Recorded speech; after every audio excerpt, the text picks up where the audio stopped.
పెద్దగా లేదు, ఆడికి ఇడికి మస్తు రాళ్లతోటి పెద్ద పెద్ద ఏకశిలల్లాగా ఉన్న రాళ్లతోటి 1-2 అతుకులు తప్ప ఇంకొకటి లేవు. మొత్తము పెద్ద పెద్ద స్తంభాలతో ఉన్నటువంటి మండపం. ఇందాక వస్త చూపించిన కదా నేను, చాలా లింగాలు, 7 అంటే ఆడ లింగాలు, 7 అంటే ఆడ నందులు. ఈ పాదాలకి ఇట్లా ఎవరి స్వామి? మరి శివుని పాదాలు. మీరు ప్రధాన ద్వారంకి వెళ్ళి ఒక 7 ద్వారాలు దాటి ప్రధాన ఆలయానికి వస్తేనే, 7 ద్వారాలు దాటితేనే ప్రధాన ఆలయానికి రావడం జరుగుతుందమ్మా. మీరు ఏ ఆలయానికి వెళ్ళినా, ఇక్కడ పక్కన అమ్మవారి ఆలయానికి వెళ్ళినా, కోటిలింగాల ఆలయానికి వెళ్ళినా, సోమేశ్వర ఆలయానికి వెళ్ళినా 7 ద్వారాలు దాటితేనే మీరు ఆలయానికి వెళ్తారు.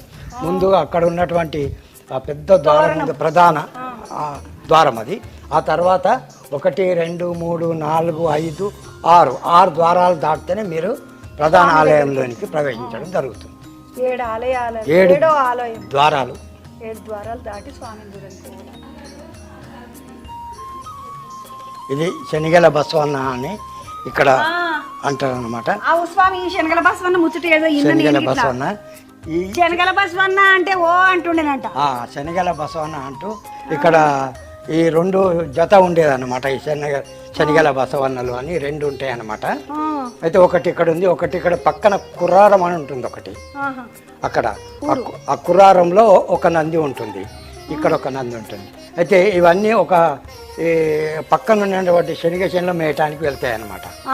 ఇవి ఈ 2 నందులు వెళ్తున్నప్పుడు ఆ రోజు ఏదో మేసిపోతుందనే ఉద్దేశంతో ఆ రైతు కాపలా కాసింది అనమాట. ఒకరోజు కాపలా కాస్తే ఈ 2 మేస్తున్నాయి అనమాట.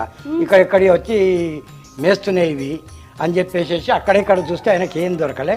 ఒక నాగట్టుకున్నటువంటి కర్ర తీసుకుంటాడు అనమాట. తీసుకొని దాన్ని ఇట్లా ఇసిరేస్తే ఒక నంది వచ్చి ఇక్కడ ఆగింది. ఒక నంది వెళ్ళి మీకు కుర్రారంలో ఉంటుంది. ఆ కుర్రారంలో ఉన్న నందికి ఆ కర్ర ఉంటుంది అనమాట. కర్ర ఉంటుంది దానికి. ఇది మహాకాళేశ్వర లింగం అని. ఇది బ్రహ్మసూత్రం అన్నమాట. అన్ని లింగాలకు ఉంటాయి మీకు.